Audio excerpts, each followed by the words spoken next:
So, I just watched 2001: A Space Odyssey. You know what? If that list I made for real, the top 10 worst movies of all time, I actually probably would have put it on there. And I'm not just saying that to get, like, attention or whatever, or to be, like, original. I just legitimately really don't like that movie. And that's a very rare thing for me to not like a movie. I only know of, like, 5 movies that have managed to do that, while there are, like, thousands that managed to at least give me something to work with. And this one was definitely one of the duds.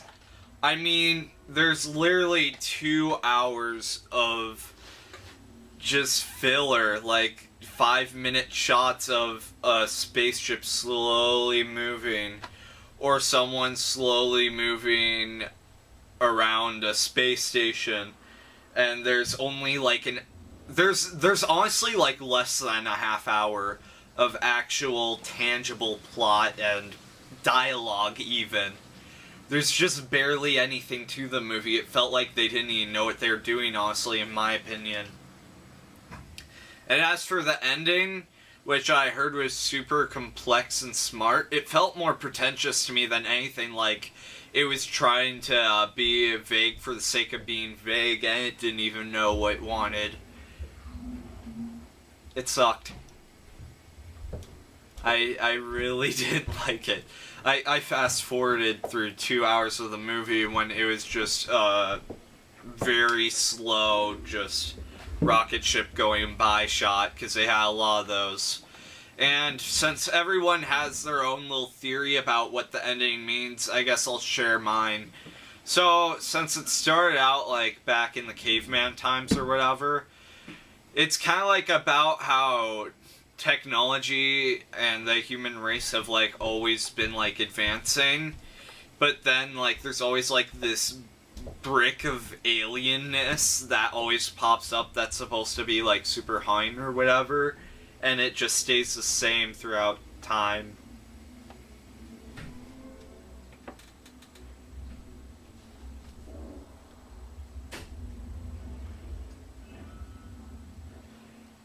You're ruining my vlog, Ben. Vlog about what? I'm doing another installment of my uncommon reviews. Oh gosh. Complaining about that movie now. Yeah. It was bad. I mean, I like Stanley Kubrick and everything. And I do, and from, like, me going through all of my, since I've been going through a list of classic movies on Netflix, this is the first one that I haven't liked. Well, think about this. There has to be a reason why there's 2 hours of that in the movie. I have no clue why. It's just so, like, ridiculously slow. Well, don't think about it as filler. It's filler, though. Think about it in a different way. I can't. There has to There's literally no meaning for it. There's no excuse for that. There's no excuse for 2 hours that could literally be condensed down into 5 minutes if they just would have put it to normal speed instead of 1/16 of the speed should be. Because that's how long it took for it to be caught up to normal speed. It's ridiculous. Well, that's why I guess I don't like the beginning of Gravity. Because Gravity is actually a really boring movie. I really like Gravity, actually, especially in comparison to that. I mean, at least there's plot development in Gravity.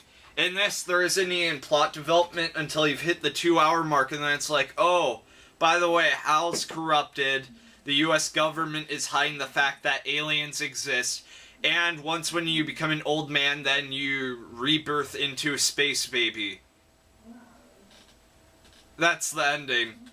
Yeah. He like, grows old and then turns into a space baby through, like, a rebirth. Mm-hmm.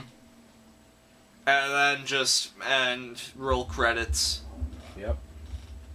And I think it was that weird alien brick at the beginning and the end that caused him to pretty much be rebirthed into a space alien baby thing. Because that's really the only thing that would make it make sense. But yeah, like, pretty much nothing happens in that movie until the final 20 minutes, which is inexcusable for a 2.5 hour movie. Like I said, you just probably don't get it. I understand what happened in the plot, though. I just don't understand the 2 hours of needless filler. You just don't get it. Yeah, that's what I just said. Plus, you're not the most patient person. Yeah. So long, outdrawn movies are not your thing. Well, I mean, The Shining. That movie's super long and drawn out and barely anything happens until the last 20 minutes. But it has actual intrigue and plot development throughout. That's what makes it good. Well, here's the difference. How much did you know about The Shining before you went in?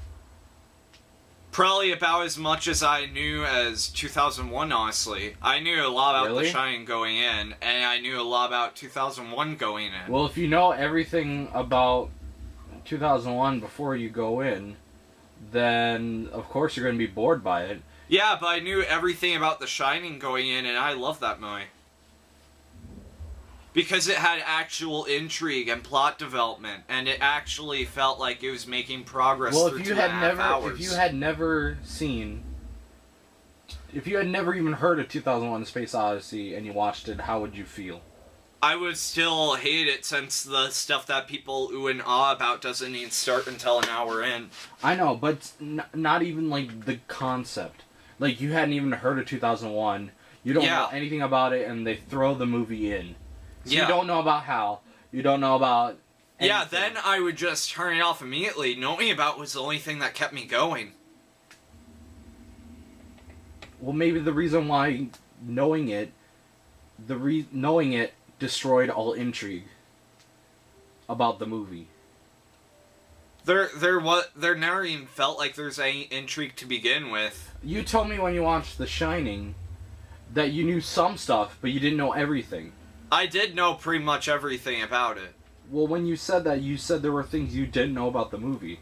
Well, there are things I didn't know about 2001 either. Like what?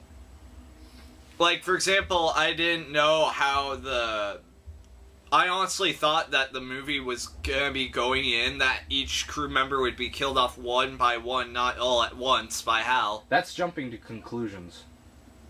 What do you mean?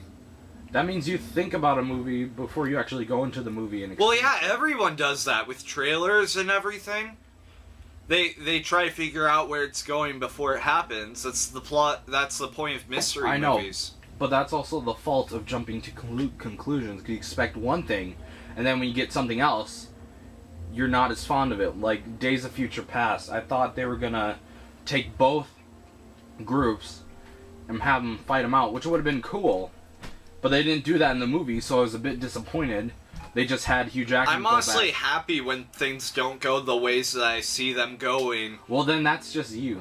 Because I want to be surprised. I don't want to go in and be like, oh, that's super predictable. I could have wrote the same exact thing. That wasn't so much about prediction.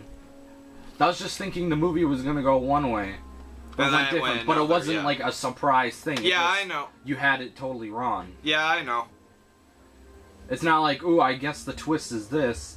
And yeah, then your Ben, surprise is I know. else. I'm just saying. Well, to be fair, you haven't watched 2001. That is true, but you didn't watch it to its full extent either, because you skipped parts of it. Yeah, but well, once again, I skipped the parts where literally nothing happens, where it's just slowly moving objects. There's a point. I'm pretty sure it's supposed to make you feel the loneliness of space. I felt the boredom of space. That's how I felt. I'm done hearing you complaining about the movie. Yeah, so after I was interrupted by Ben, so I think I actually pretty much touched on everything I was gonna touch on in this video. But yeah, So there we go, finally have a negative review for the channel, since I said, no, I actually liked all these that everyone didn't like. So there you go, since people wanted to see me review something in a negative light, there you go. So I'll see you guys in the next video. Bye.